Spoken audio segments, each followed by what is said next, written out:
আজ সন্ধ্যায় 7:30টায় বঙ্গভবনের দরবার হলে শপথ নেবেন নবনির্বাচিত রাষ্ট্রপতি মির্জা ফখরুল ইসলাম আলমগীর। বঙ্গভবনের সার্বিক প্রস্তুতি জানাতে যুক্ত হচ্ছেন সহকর্মী আলিমুজ্জামান সাফওয়ান। সাফওয়ান, কখন হবে রাষ্ট্রপতির শপথ অনুষ্ঠান এবং প্রস্তুতি কেমন দেখছেন, বিস্তারিত জানাবেন। ঠাকুরগাঁয়ের সন্তান মির্জা ফখরুল ইসলাম আলমগীর তিনি আজ বাংলাদেশের 23তম রাষ্ট্রপতি হিসাবে সন্ধ্যা 7টায় শপথ গ্রহণ করবেন এবং তার শপথ কিন্তু পাঠ করাবেন জাতীয় সংসদের স্পিকার ব্যারিস্টার কায়সার কামাল। তো আজকে তার যে শপথ সেটি ঘিরে কিন্তু এখন পর্যন্ত আমরা দেখতে পাচ্ছি যে বঙ্গভবনের আশপাশে যে নিরাপত্তা সেটি জোরদার করা হয়েছে এবং একই সঙ্গে যান চলাচলের ক্ষেত্রেও কিন্তু কিছুটা বাধা নিষেধ দেওয়া হয়েছে ডিএমপির পক্ষ থেকে। তো আমি যদি আসলে একটু 23তম রাষ্ট্রপতি মির্জা ফখরুল ইসলাম আলমগীরের রাজনৈতিক জীবন সম্পর্কে বলতে চাই। তার যে রাজনীতির হাতে করা সেটি ছাত্র জীবনে কিন্তু হয়েছিল এবং এরপরে কিন্তু তিনি মুক্তিযুদ্ধে আসলে ব্যাপক ভূমিকা রেখেছিলেন। এরপরে কিন্তু তিনি শিক্ষকতা পেশায় এসেছিলেন মুক্তিযুদ্ধের পর এবং 80-র দশকে কিন্তু তিনি তার যে রাজনীতির শুরু সেটি তিনি করেছিলেন।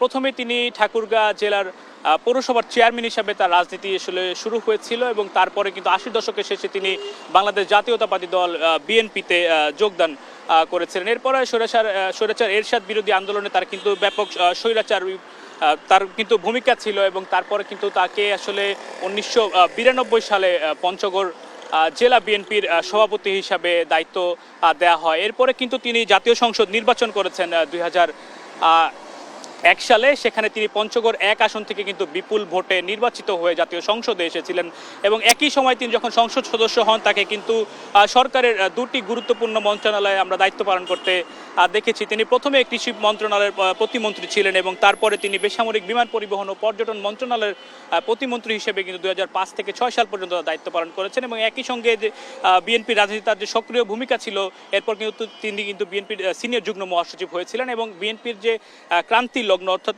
2010 সালের পর তখনও কিন্তু তাকে গুরুত্বপূর্ণ দায়িত্বই দেওয়া হয়েছিল। তিনি বিএনপির ভারপ্রাপ্ত মহাসচিব হিসেবে দায়িত্ব পালন করেছেন 2011 সালের পর এবং সর্বশেষ 2016 সালে তিনি ভারমুক্ত হন অর্থাৎ বিএনপির মহাসচিব হিসেবে তিনি দায়িত্ব পালন করেন। তারপরে কিন্তু 10টি বছর পেরিয়ে গেছে অর্থাৎ বিএনপির যে রাজপথের আন্দোলন সংগ্রাম বা ক্লান্তি লগ্ন সময় যেটি পার করেছে বাংলাদেশ জাতীয়তাবাদী দল বিএনপি, সেখানে কিন্তু সামনের সারি থেকেই মির্জা ফখরুল ইসলাম আলমগীর তিনি নেতৃত্ব দিয়ে গেছেন এবং বিএনপির মধ্যে যে অন্তর্কোন্দল বা ভাঙন বা শেখ হাসিনা সরকারের সময় বিএনপির নেতাকর্মীদের যে রাজনৈতিক নির্যাতন এবং হত্যা মামলা খুন করা হয়েছিল তখনও কিন্তু তিনি আসলে দমে যাননি। তিনি কারান্তরীণ হয়েছিলেন, জেল খেটেছেন, প্রায় 3.5 বছরের বেশি সময় কিন্তু তিনি জেলে পার করেছেন। তারপরেও কিন্তু তিনি জিয়া পরিবারের বেশ আস্থাভাজন হিসেবে ছিলেন এবং সর্বশেষ যখন জাতীয় সংসদ নির্বাচন হয়েছে 2024 সালের জুলাই অভ্যুত্থানের পর 2026 সালের যে 12 ফেব্রুয়ারি সেই নির্বাচনেও কিন্তু তিনি পঞ্চগড় 1 আসন থেকে কিন্তু মির্জা ফখরুল ইসলাম আলমগীর আবারও নির্বাচন করেছেন এবং